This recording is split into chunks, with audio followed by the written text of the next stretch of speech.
Hello aspirants, आज हम दोबारा से जूरिस्प्रूडेंस का आगे का टॉपिक कवर करेंगे। उससे पहले प्लीज़ चैनल को लाइक और सब्सक्राइब करना मत भूलिएगा। ओके, कल हमने क्या पढ़ा था गाइस? कल हमने पढ़ा था nature and concept of law.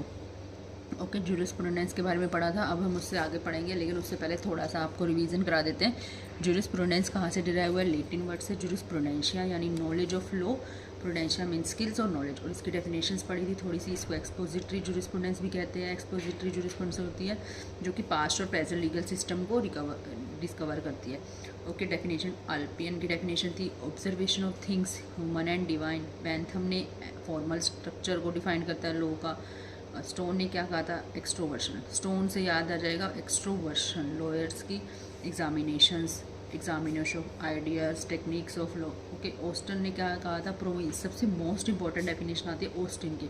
Austin ने कहा था law is jurisprudence is a province of jurisprudence.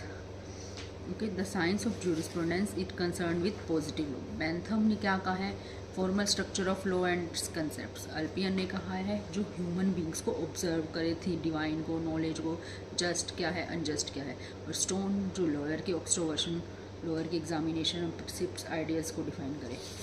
Okay, आगे अब हम देख लेते हैं दोबारा से। और जनरल और पर्टिकुलर जूरिस्प्रूडेंस क्या होता है? जनरल जो सारे लॉज को कवर करता है, और पर्टिकुलर एक पर्टिकुलर पार्ट को कवर करता है। ओके, अब ये कैल्सन की डेफिनेशन इज़ मोस्ट इंपॉर्टेंट। कल हमने दोबारा पढ़ी थी, एक बार और रिवाइज कर लेते हैं। कैल्सन ने कहा था study of systematic arrangement of principle of जो लॉ बना है उसका एक सिस्टमेटिक अरेंजमेंट करना। सालमन ने साइंस ऑफ लॉ कहा था। ऑस्टन ने कहा था पॉजिटिव लॉ। और हॉलैंड ने कहा था formal science of positive law. जो एक एक डेफिनेशन से याद आ जाएगा कि ये किसकी डेफिनेशन है। जैसे ऑस्टिन ने पॉजिटिव लॉ कहा है, इसने हॉलैंड ने formal science of positive law कहा था। कैल्सन जी ने कहा था systematic arrangement of principle of law. Allen ने scientific synthesis of principle of law. Okay, अब हमारे लॉ के जो वो थे स्टडी, इसके बारे में थोड़ा सा। It is the understanding of nature of law, actual rules of law, principles, scientific development of law. Okay, अब हम पढ़ते हैं आगे थोड़ा सा। जो अब हम आगे जहाँ पे छोड़ा था वहीं से आगे से स्टार्ट कर लेते हैं। तो हमारा इसके बाद फर्स्ट चैप्टर का था यूनिट ख़त्म हो जाएगी। लॉ की रिक्वायरमेंट्स क्या हैं? Okay, according to Lloyd the requirement of good definition of law should be include what is generally accepted as properly within the spheres, exclude which is universally regarded not being law. Example, the rules of a gang of dacoits excludes borderline cases. Julius Stone attempted a definition of law. He finds that various definition of law cover the following 7 steps. वो कह रहे हैं कि law के अंदर वो चीज़ें आती हैं इंक्लूड्स जो हमने एक्सेप्ट कर ली हैं विद इन द हमारे दिस स्फीयर, और वो जो हमारे यूनिवर्स से बाहर है, नॉट बीइंग लॉ, जो हमारे इंडिया के लॉ से बाहर लॉ हैं वो। जूलियस स्टोन ने क्या डेफिनेशन 7 स्टेप्स बताए हैं। एक लॉ की बहुत कॉम्प्लेक्स फिनोमिना है। पोल कैन ओनली बी इलेबोरेटेड और नॉट डिफाइंड। कह रहे हम इसको पूरा इलेबोरेट नहीं कर सकते, ना ही इसको पूरा डिफाइन कर सकते हैं। This phenomena includes norms regulating human behaviour को रेगुलेट करता है। प्रिस्क्राइबिंग बिहेवियर, क्या बिहेवियर होना चाहिए क्या नहीं, but it ought not to be. जो नॉर्म्स है, rules regulation generally regulate behaviour, वही behaviour society arrangements. Social norms हो गए, legal orders. Law consist of social norms, authority of law supported by acts of external compulsions. The coercion operates according to established norms. This institutionalized coercive order should be effective. People must by and large means एक coercive order होना चाहिए law के पीछे कि people को must follow the laws. एक possible 8 steps आ रहे हैं। ये जो 8 स्टेप्स हैं लॉ के, वो किसने emphasise by the Kantorowicz is that judiciary must recognise this coercive order. वो कह रहे हैं लॉ के पीछे एक कोवर्सिव एक फोर्स होगा जो हमारे को लॉ को फॉलो करने के लिए जुडिशरी को रिकोगनाइज करना चाहिए दिस कोवर्सिव ऑर्डर कि law should be implemented. Law के पीछे इम्प्लीमेंट के लिए रिकोगनाइज वो कोवर्सिव फोर्स कौन होगा? जुडिशरी करेगा। Therefore, any definition of law must take account of all these elements. These elements are fairly represented in the following definition of law given by Patten. Patten ने क्या कहा था? Law may shortly be described in terms of legal order, tacitly और formally accepted by a community. एक law एक legal order है जो society और कम्युनिटी शुड बी एक्सेप्टेड करना चाहिए। जो कानून एक लीगल ऑर्डर बना होगा उस सोसाइटी को एक्सेप्ट करना होगा। It consist of the body of rules which are seen to operate as binding.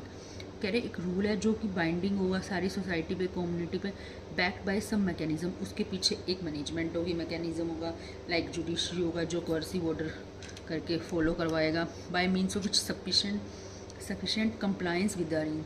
यानी हम जो रूल्स और लॉ बनाएंगे कानून, उसकी कंप्लायंस होनी चाहिए सफिशेंट, वी बी सिक्योर्ड, हमारे रूल सिक्योर होने चाहिए। इनेबल द सिस्टम को फॉलो करवाएं। सेट ऑफ रूल्स, ये सब रूल्स लॉ की बातें करेंगे कि लॉ के पीछे का क्या है और लॉ का इम्प्लीमेंटेशन, कोर्सिव ऑर्डर, वो सब क्या होना चाहिए।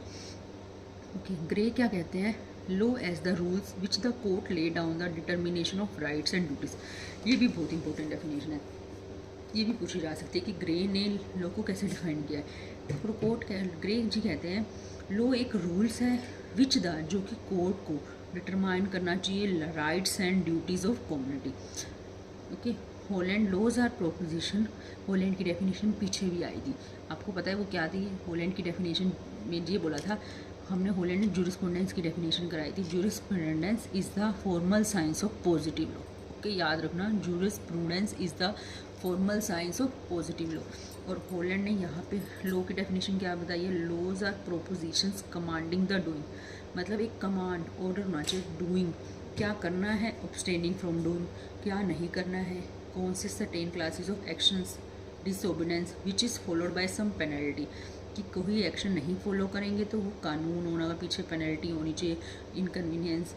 ओके, ग्रे ने ये डेफिनेशन बोली कि एक कोर्ट होना चाहिए पीछे जो राइट्स और ड्यूटी एग्जामिन कराए। हॉलैंड कहते हैं कि लो वो होगा जो हमें सही करने के लिए कमांड दे और गलत करने से रोके, क्या एक्शन होगा कि, और अगर हम डिसओबीडेंट करेंगे लो को तो क्या पेनल्टी होगी।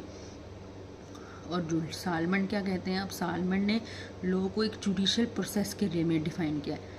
According to him the law may be defined as body of principles recognised applied by state in the administration of justice. उन्होंने कहा है कि लॉ एक प्रिंसिपल होगा, लॉ एक प्रिंसिपल होगा जो कि स्टेट को अप्लाई कराने में, एडमिनिस्ट्रेशन ऑफ जस्टिस प्रोवाइड कराने में हेल्प करेगा। Salmon definition is criticized because courts recognize a statute because it is law. It is not law because the courts recognize it. Salmond ji कहते हैं, उन्होंने डेफिनेशन को क्रिटिसाइज करते हुए कहा कि कोर्ट्स एक रिकोगनाइज करता है लॉ को एंड इट प्रोवाइड जस्टिस।